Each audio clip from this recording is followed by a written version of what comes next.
They left a dead puppy at a campout, but a stray cat did the unthinkable.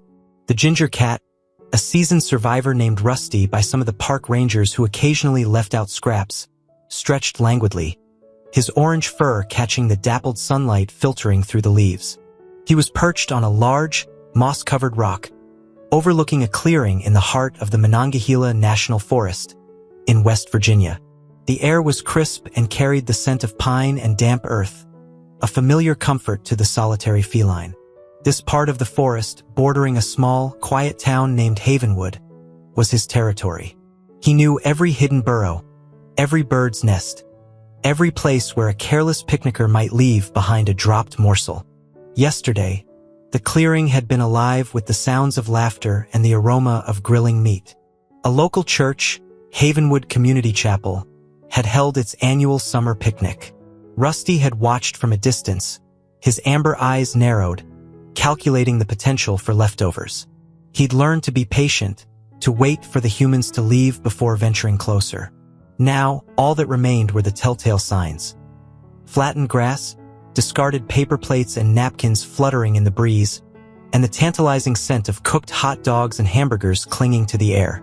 Rusty hopped down from the rock, his movements fluid and silent. He began his usual routine, sniffing around the perimeter of the clearing, his whiskers twitching. He found a half-eaten hot dog bun, a few stray potato chips, and a small piece of fried chicken which he devoured quickly. It wasn't a feast, but it was enough to take the edge off his hunger. He was about to move on, to explore another part of his territory, when he heard a whimper. It was a faint, pathetic sound, coming from the deeper woods beyond the clearing. Rusty paused, his ears pricked. He recognized the sound, a young animal in distress. His initial instinct was to ignore it. He had no time for weaklings. Survival in the wild demanded self-reliance. But the whimpering continued, growing more desperate. Curiosity, and perhaps a faint stirring of something he hadn't felt in a long time, prompted him to investigate. He moved cautiously into the thicker undergrowth, his body low to the ground. The scent of the young animal became stronger, a dog, and a young one at that. He rounded a thicket of rhododendrons and saw it. A German shepherd puppy, no more than a few months old, tangled in a thorny vine.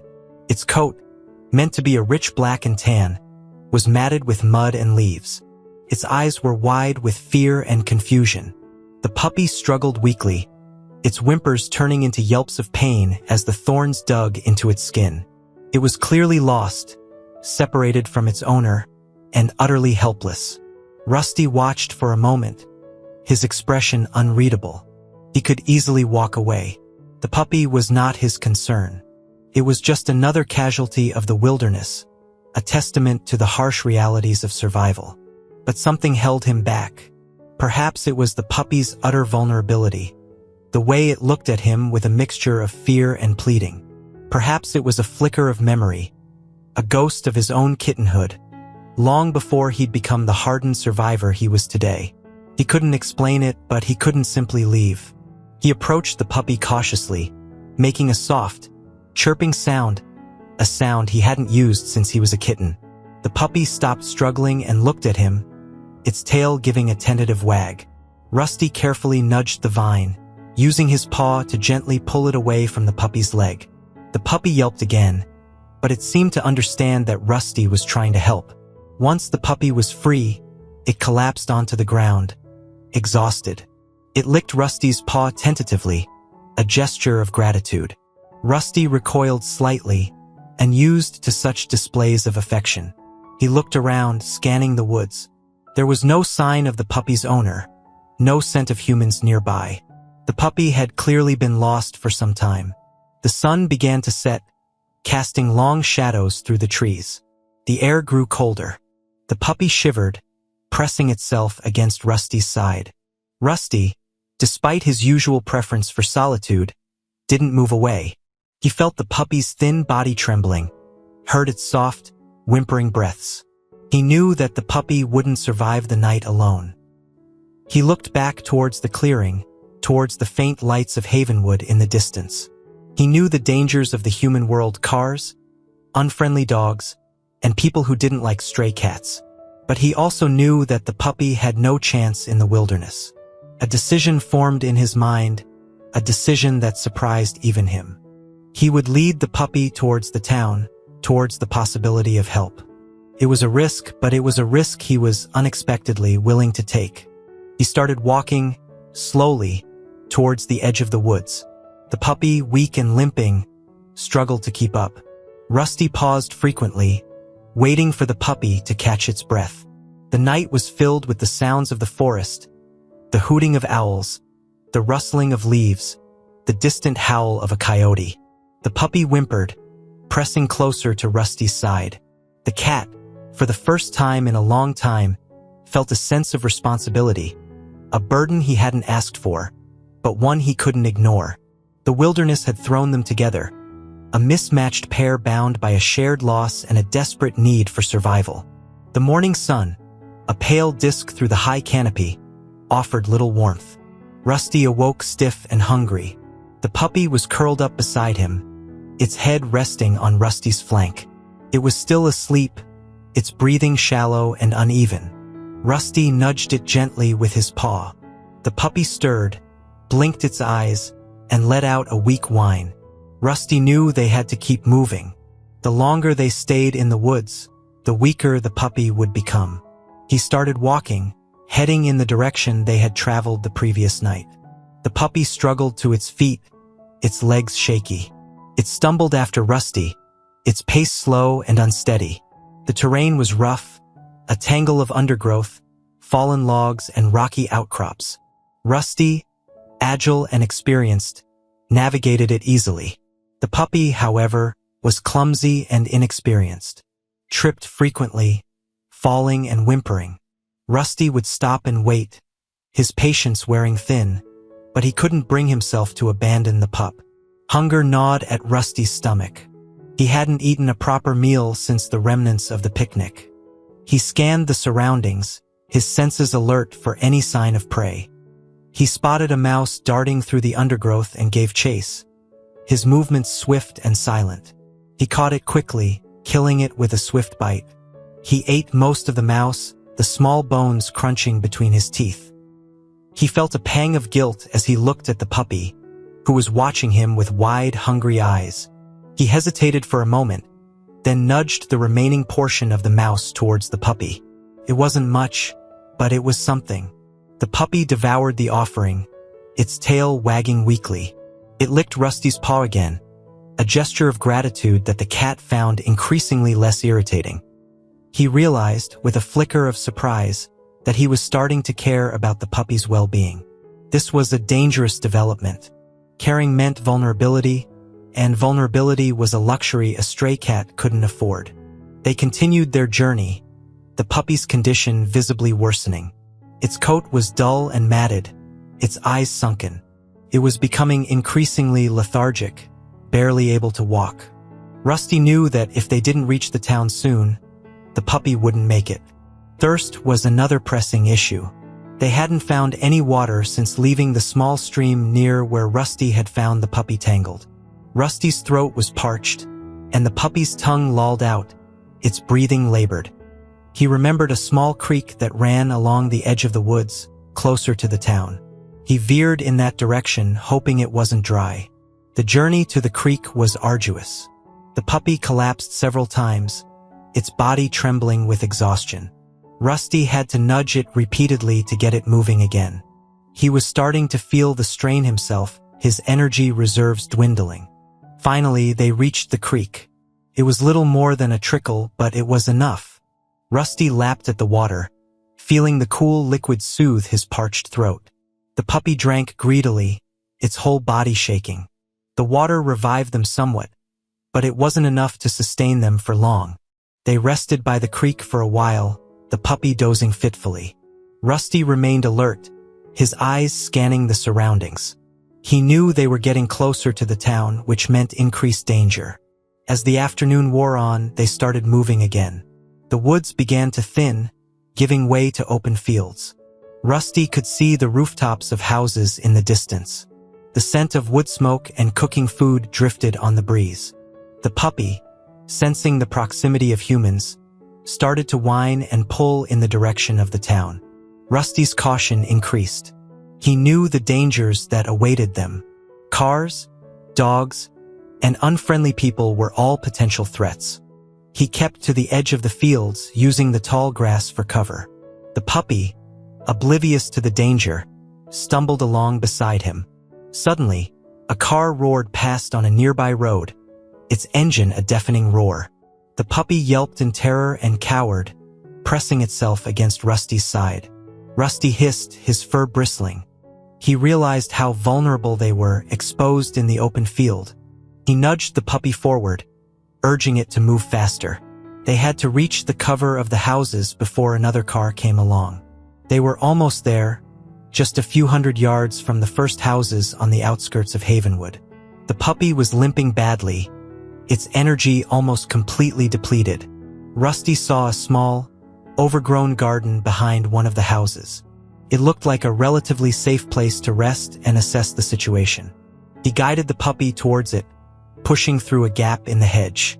They collapsed in the tall grass, hidden from view. The shared hardship had forged a bond between them, a fragile alliance against the dangers of the world. Rusty, the hardened stray, had found himself responsible for a creature even more vulnerable than himself, and the weight of that responsibility was starting to feel heavy. The late afternoon sun cast long shadows across the overgrown garden, creating pockets of cool shade. Rusty, exhausted but still wary, licked his paws and smoothed down his fur. The puppy lay beside him, panting heavily, its eyes half closed. The faint sounds of Havenwood children playing, a lawnmower buzzing, the distant clang of a church bell drifted on the breeze. Rusty studied the houses around them. They were mostly older homes with peeling paint and slightly ramshackle porches. Some had neatly tended gardens, others were neglected, like the one they were hiding in. It was a quiet, residential street, the kind of place where people knew their neighbors and life moved at a slower pace. This was a far cry from the bustling city streets he'd known in his younger days, before he'd found his way to this quiet mountain haven. He knew that staying hidden in the garden wasn't a long-term solution. The puppy needed food and proper care, and Rusty needed to assess the risks of venturing further into the town. He was familiar with the outskirts of Havenwood, having occasionally scavenged for scraps near the local grocery store, but he'd always avoided close contact with humans. The puppy whimpered, breaking Rusty's train of thought. Tried to stand, but its legs buckled, and it collapsed again. It looked at Rusty with pleading eyes, its tail thumping weakly against the ground. Rusty felt a pang of sympathy, a feeling he was still struggling to reconcile with his survival instincts. He decided to take a calculated risk. He would scout the immediate area, looking for any signs of potential help, an open door, a bowl of pet food left outside, any indication of kindness. He also needed to be wary of potential dangers, other dogs, unfriendly cats, and people who might shoo him away or worse.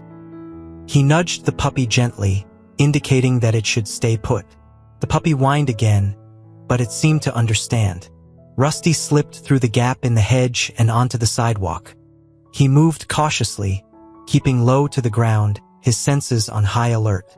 He walked along the street, staying close to the houses, using the shadows for cover.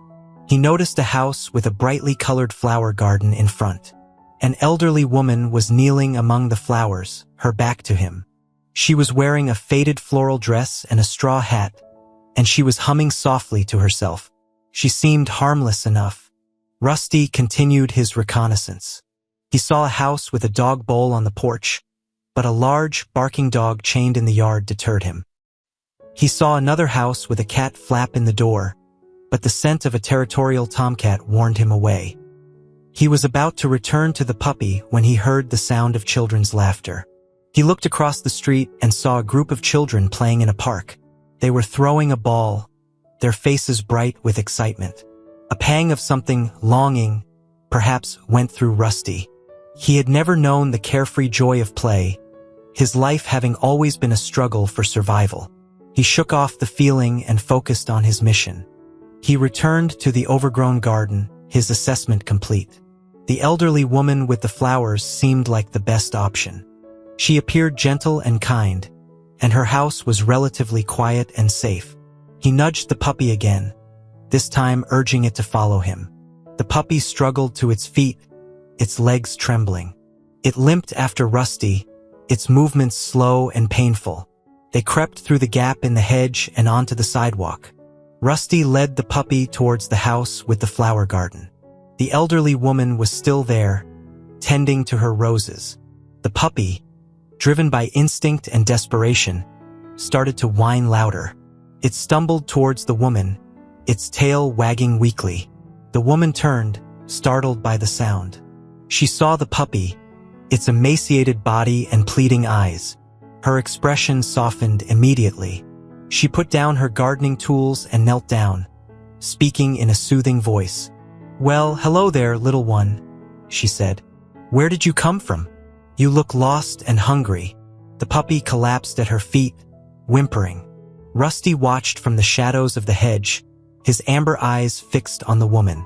He was ready to flee at the first sign of danger, but something told him that this woman was different. She was kind. She was their best hope. Sarah, as the elderly woman was called, gently scooped up the trembling puppy. She cradled it in her arms, feeling the fragility of its bones beneath its matted fur. Her heart ached at the sight of its condition. She had always had a soft spot for animals, having cared for numerous strays throughout her life. "You poor thing," she murmured, stroking the puppy's head. "Your skin and bones. Let's get you inside and see what we can do." She carried the puppy into her house, a cozy, old-fashioned bungalow filled with the scent of lavender and freshly baked bread. The house was filled with knickknacks. The furniture was old, and there was a grandfather clock in the hall. She placed it gently on a soft rug in the living room. The puppy lay there, exhausted, its eyes watching her every move. Sarah examined the puppy more closely. She noted the matted fur, the ticks clinging to its skin, and the sores on its paws. It was clearly a German Shepherd, a beautiful breed, but it was in a terrible state. She estimated it to be no more than 4 or 5 months old. She filled a bowl with water and placed it before the puppy. It lapped at the water greedily, its whole body shaking. Sarah then went to the kitchen and found some leftover chicken and rice. She warmed it up and offered it to the puppy. It ate ravenously, as if it hadn't eaten in days. While the puppy ate, Sarah filled a basin with warm water and added some gentle pet shampoo. She carefully bathed the puppy, removing the dirt and grime and picking off the ticks. The puppy whimpered at first, but it seemed to understand that Sarah was trying to help. It allowed her to handle it, its tail giving a tentative wag. As Sarah was drying the puppy with a soft towel, she noticed a movement in the bushes outside her living room window.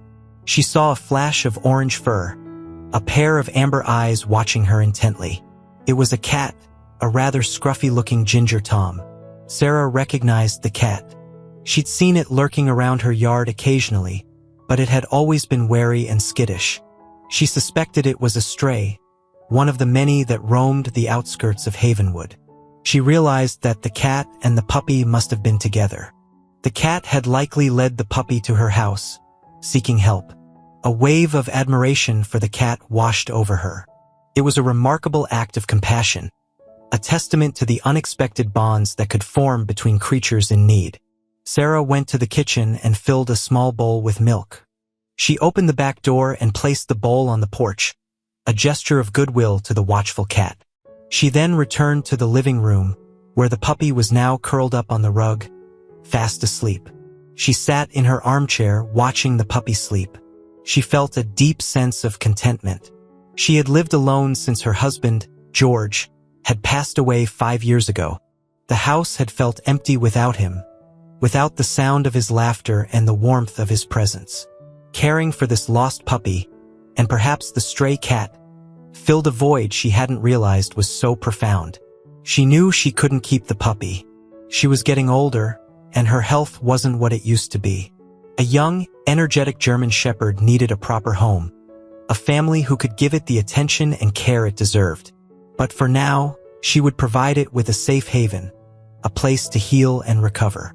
She glanced out the window again.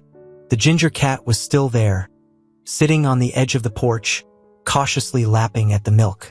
Sarah smiled. She had a feeling that this unlikely pair, the lost puppy and the stray cat, were about to change her life in ways she couldn't yet imagine. The kindness she had shown them was already returning to her, filling her home with a warmth and a purpose she hadn't felt in years. The milk bowl was empty. Rusty, still perched on the edge of Sarah's porch, meticulously licked his whiskers clean. He felt a cautious sense of relief. The puppy, he'd started to think of it as Shep, a name he'd overheard Sarah use, was safe, at least for now. The old woman seemed genuinely kind, and her house was warm and comfortable. He glanced through the living room window. Shep was curled up on a rug, fast asleep. He looked much better already, cleaner and more relaxed. Rusty felt a strange mix of emotions, a sense of accomplishment, a flicker of pride, and a growing unease. He was a loner, accustomed to relying only on himself. This newfound connection with Shep, and now with Sarah, was unsettling. Over the next few days, a routine established itself. Sarah cared for Shep with unwavering dedication. She fed him small, regular meals, gradually increasing the portions as his strength returned. She gave him medication for the worms she'd discovered, and she applied antiseptic cream to the sores on his paws. She took him for short walks in the yard, careful not to overexert him. Rusty remained a constant presence, observing from a distance. He spent most of his time in Sarah's garden, hiding among the flowers and bushes. He accepted the food Sarah left out for him each morning and evening, a mix of dry kibble and canned tuna, a feast compared to his usual scavenged meals. He gradually became more comfortable in Sarah's presence. He allowed her to approach him, to stroke his fur, although he still maintained a degree of aloofness. He wouldn't enter the house, preferring the freedom of the outdoors, but he found himself drawn to the warmth and safety of Sarah's yard. Shep, meanwhile, was thriving. His coat began to regain its shine. His eyes were bright and alert, and he started to gain weight. He was still weak, but his puppyish energy was returning. He followed Sarah around the house, his tail wagging constantly. He tried to play with Rusty, pouncing and barking playfully, but the cat usually responded with a hiss and a swat, maintaining his dignified distance. Despite Rusty's attempts to remain detached, a bond was forming between him and Shep. They would often lie together in the sun, Shep resting his head on Rusty's flank. Rusty would tolerate this, even seeming to enjoy the puppy's warmth. They had shared a harrowing experience, and that shared hardship had created a connection that transcended their different species. Sarah, observing their interactions, felt a deep sense of satisfaction. She had brought these two lost souls together, providing them with a temporary sanctuary. She had also started making inquiries around Havenwood about Shep. She put up posters at the local grocery store, the post office, and the veterinary clinic, describing the puppy and asking if anyone recognized him. She contacted the local animal shelter, but no one had reported a missing German Shepherd puppy. She knew that Shep couldn't stay with her forever. She was simply too old to handle a large, energetic dog. She hoped that his owners would be found, but as the days passed, that hope dwindled. She began to consider other options, thinking about finding him a good, permanent home. One evening, as Sarah was sitting on the porch, watching Rusty and Shep playing in the yard, she felt a pang of sadness. She had grown attached to both of them, especially Shep. The thought of him leaving filled her with a sense of loss. But she knew it was the right thing to do. She had to think about what was best for Shep, and for Rusty too. She had a feeling that Rusty, despite his independent nature, would miss Shep terribly. She watched as Shep, in a burst of puppyish exuberance, chased a butterfly across the lawn. Rusty, pretending to be uninterested, followed at a distance, his eyes fixed on the puppy. Sarah smiled. This unlikely friendship, forged in the wilderness, had brought a spark of joy back into her quiet life. She knew that whatever happened, she would never forget them. A week later, Sarah's grandson, Michael, came to visit. He was a tall, broad-shouldered young man with a kind smile and gentle eyes that reminded Sarah of her late husband. He lived on a small farm about an hour outside of Havenwood, raising chickens and a few sheep. He often visited Sarah, helping her with chores around the house and keeping her company. As soon as Michael stepped into the living room, he was greeted by Shep, who bounded towards him, tail wagging furiously. Michael laughed, crouching down to pet the puppy. "Well, hello there, fella," he said. "Grandma, where did you find this little guy?" Sarah explained the story of how Shep and Rusty had arrived at her doorstep, their journey from the woods, and their shared hardship. Michael listened intently, his expression softening as he heard about their plight. He continued to pet Shep, who was now licking his face with enthusiastic affection. "He's a beautiful dog, Grandma," Michael said. "A German Shepherd, right?" "Yes," Sarah replied. "I've been trying to find his owners, but no one has come forward. I'm afraid he was abandoned." Michael looked at Shep, his eyes filled with compassion. He had always wanted a dog, but his busy life on the farm had made it difficult. He spent the afternoon playing with Shep in the yard, throwing a ball and watching him run with joyful abandon. Rusty watched from the shadows of the flower garden, his usual aloofness tinged with a hint of jealousy. As the sun began to set, Sarah and Michael sat on the porch, drinking iced tea. Shep lay at Michael's feet, panting contentedly. Sarah took a deep breath and broached the subject that had been on her mind for days. "Michael," she said, "I've been thinking I'm not really able to care for Shep long-term. He needs someone who can give him the exercise and attention he needs. I was wondering, would you consider taking him?" Michael looked surprised, but not entirely opposed to the idea. He stroked Shep's head thoughtfully. "I've always wanted a dog, Grandma," he said, "and I have plenty of space on the farm. He'd be good company, and he could help keep an eye on the livestock." He hesitated for a moment, then added, "But what about you, Grandma? You've grown attached to him." Sarah smiled sadly. "I have," she admitted, "but I know this is the best thing for him, and I'll still get to see him when you visit." Michael nodded, understanding. He looked at Shep, who was gazing up at him with adoring eyes. "Okay, Grandma," he said, "I'll take him. I'll give him a good home." Sarah felt a wave of relief, mixed with a pang of sadness. She knew this was the right decision, but it didn't make it any easier. The next morning, Michael prepared to leave with Shep. He had brought a dog crate with him, which he placed in the back of his pickup truck. He thanked Sarah for everything she had done, promising to bring Shep back to visit often. Shep, sensing a change, seemed a little apprehensive. He whined and looked back at Sarah, then at Rusty, who was sitting on the porch, watching the scene unfold. Rusty's expression was unreadable, but Sarah thought she detected a flicker of sadness in his amber eyes. Michael coaxed Shep into the crate, speaking to him in soothing tones. Shep settled down, but he kept his eyes fixed on Rusty. As Michael started the engine, Shep let out a soft bark, as if saying goodbye. Rusty didn't move.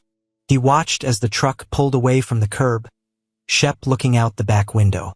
He watched until the truck disappeared around the corner, the sound of its engine fading into the distance. A profound silence descended upon Sarah's yard. The absence of Shep's playful energy was palpable. Sarah put her arm around Rusty, feeling the cat's body tremble slightly. She knew he was feeling the loss too. "He'll be all right, Rusty," she said softly. "He's going to a good home, and we'll still see him." Rusty looked up at her, his eyes filled with a complex mixture of emotions. He didn't purr, he didn't rub against her, but he didn't pull away either. He simply sat there, accepting her comfort, acknowledging the shared loss. The new beginning for Shep was also an ending, a farewell to a brief but meaningful companionship. The yard felt strangely empty. The vibrant energy of Shep, his playful barks and clumsy pounces, were replaced by a quiet stillness that pressed heavily on Rusty.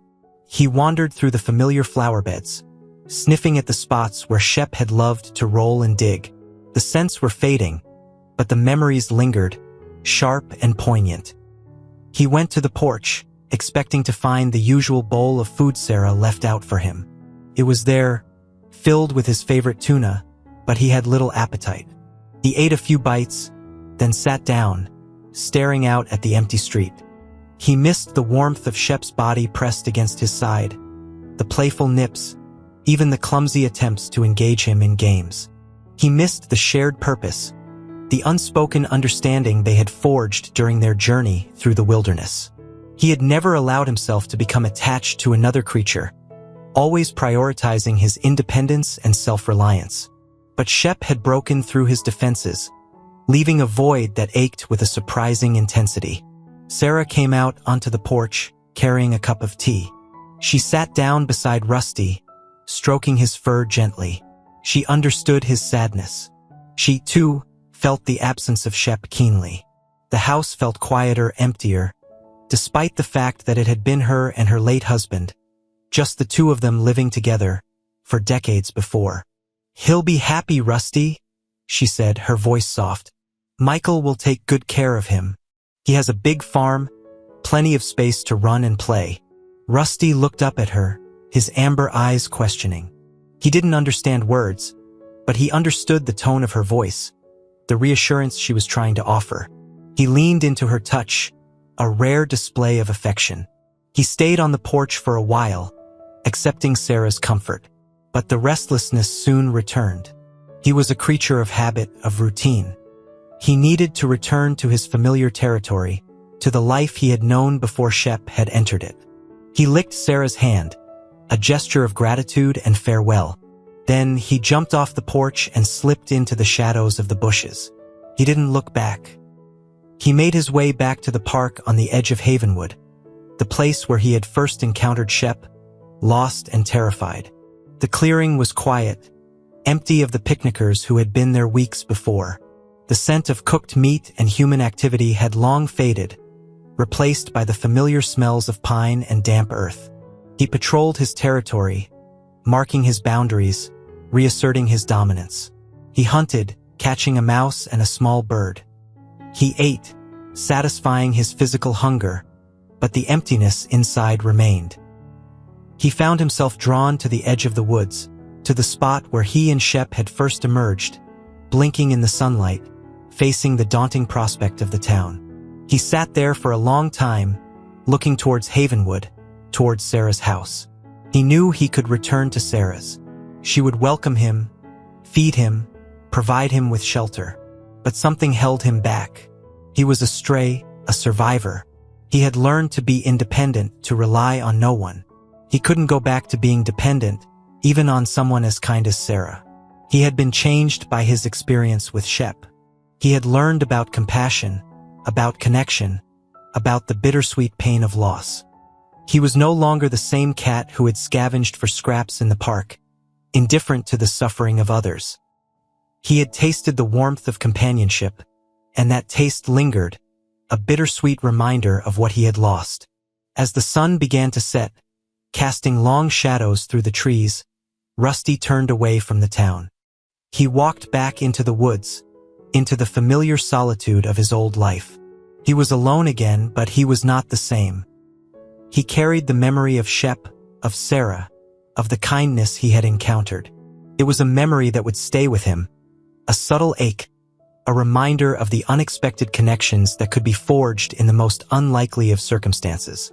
He was a stray, yes, but he was a stray with a story, a stray with a heart that had been touched, however briefly, by the warmth of friendship and the pain of loss. He continued to look for food, living his life alone.